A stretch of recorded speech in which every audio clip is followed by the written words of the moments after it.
Emirates Nature, in association with the World Wildlife Fund, says that they envision a sustainable UAE in which society, economy and environment thrive side by side through scaled-up efforts of all sectors, paving the path towards a greener tomorrow. Layla Abdul-Latif is the Director General of Emirates Nature-WWF, and she joins us here in the studio. Layla, great to have you with us. Thank you. What are some of the major conservation projects that you're currently working on here in the Emirates?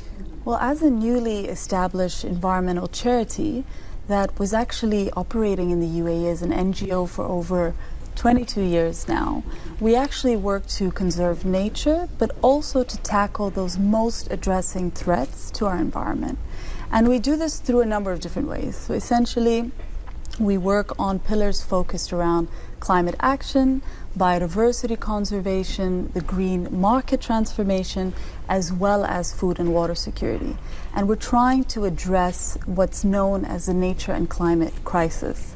Now, we are an implementing office. We do implement projects across the country, and we try to follow a global approach towards tackling climate change. So this would be by reducing carbon emissions at a national level through mitigation and decarbonization efforts, but also very importantly to conserve those strong carbon sinks, so conserving and sustainably managing nature, and to help build resilient communities that can adapt to climate change. And we've got three main flagship projects that do that. The first one is focused around a UAE Alliance for Climate Action.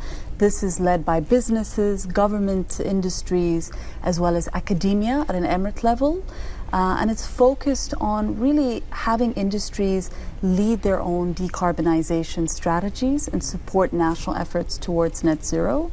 We're working as well on nature-based solutions in Al Quwain and in Abu Dhabi, focused on conserving our natural coastal ecosystems and creating new sustainable business opportunities. And lastly, on agroecology, which is work in the Northern Emirates focused on the development of sustainable farms, again, really supporting climate adaptability within the local communities. So how important then is your collaboration with business and other organizations? Extremely important, because again, you really need to follow a whole of society approach if you want to tackle such a complex issue. And I think what's also extremely critical is the engagement with local communities. Local communities, our fishermen, our farmers, they're the ones that need to really look at co-creating solutions to the challenges they're facing.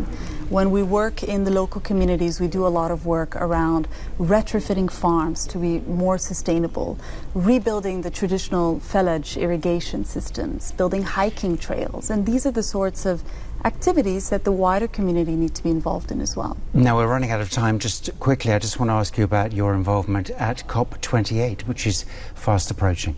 So COP28 is really a driver towards ambitious action for nature and climate, and also engagement and participation from civil society.